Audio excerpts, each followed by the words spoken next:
Chapter 13. Grace. While waiting for the doctor's appointment, I made myself busy by reading the books I borrowed from the library. Vic was right, the pregnancy only lasted 3 months for their kind, compared to humans who carry the baby for 9.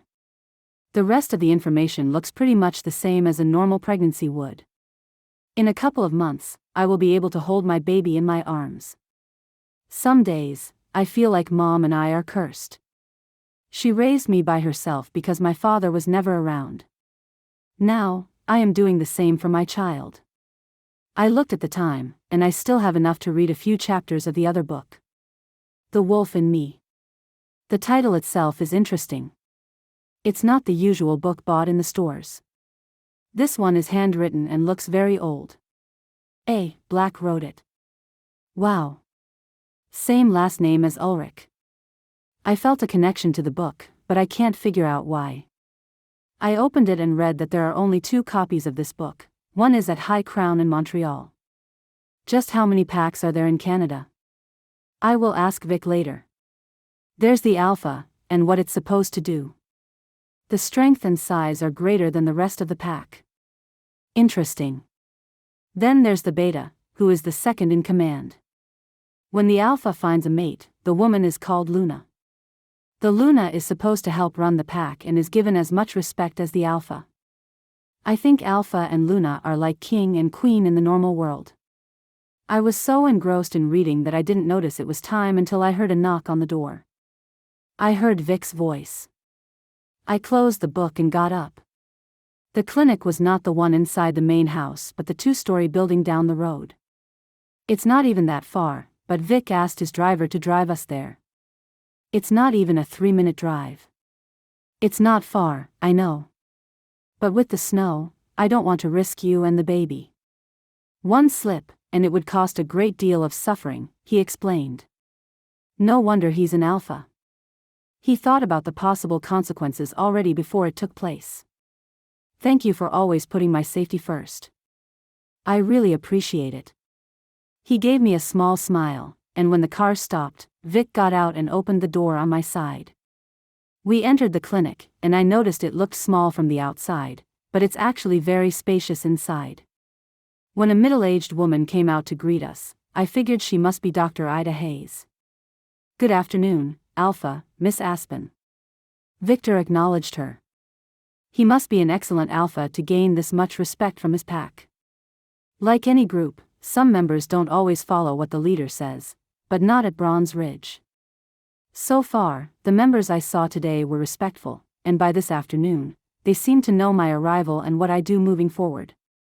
When I asked Victor about it, he said something about Mind Link where he can talk to them in his mind at once. It must be cool being an alpha. Yes, it is cool to be an alpha. There is that stupid voice again. And here I am no different, I find myself answering. I heard all your thoughts, you know. I heard her chuckle. I chose not to reply and wait until I got back to my room. The last thing I want is for Victor and Dr. Hayes to think I have lost my mind.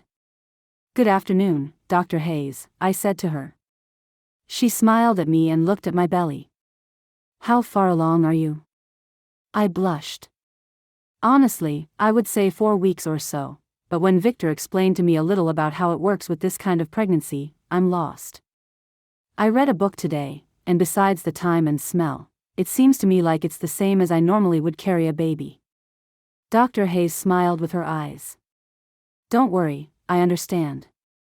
This is all new to you, and I am here to help with any questions you have about the baby or the pregnancy in general. She paused there and looked at Victor. Are you going inside with us, Alpha? I looked at Victor. I think I will be okay if I go alone. Would you mind waiting here in the lobby? I asked him. He didn't take offense and said, no worries. I will wait here. Thank you. Dr. Hayes showed me the way to her office, and while I was walking, I thought about how Ulrich would feel if he learned about the baby. I'm scared that he might not accept it. I have been doing a lot of thinking since I read the book earlier. If a Luna is supposed to help the alpha take care of the pack, that's probably the reason why Ulrich will never choose me. He will always pick a she-wolf over a human like me. And it doesn't matter if I am pregnant with his child. I don't stand a chance simply because I am not like them. When we finally reached her office, she asked me to have a seat. I have a few questions for you. Rest assured that anything you tell me is confidential. Thank you. I appreciate that.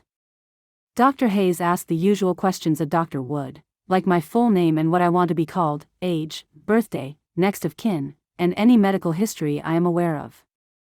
Then there's the question about my last period and when I had sex to determine how far along I am with the baby. I answered all her questions to the best of my knowledge, and before she closed my file, the most dreadful question came: who is the father of my child? Grace, if you are uncomfortable telling me the answer to this question, I totally understand, she said. I swallowed twice. Ulrich Black. Don't miss the next chapters of The Unwanted Luna. Like and subscribe to our channel now.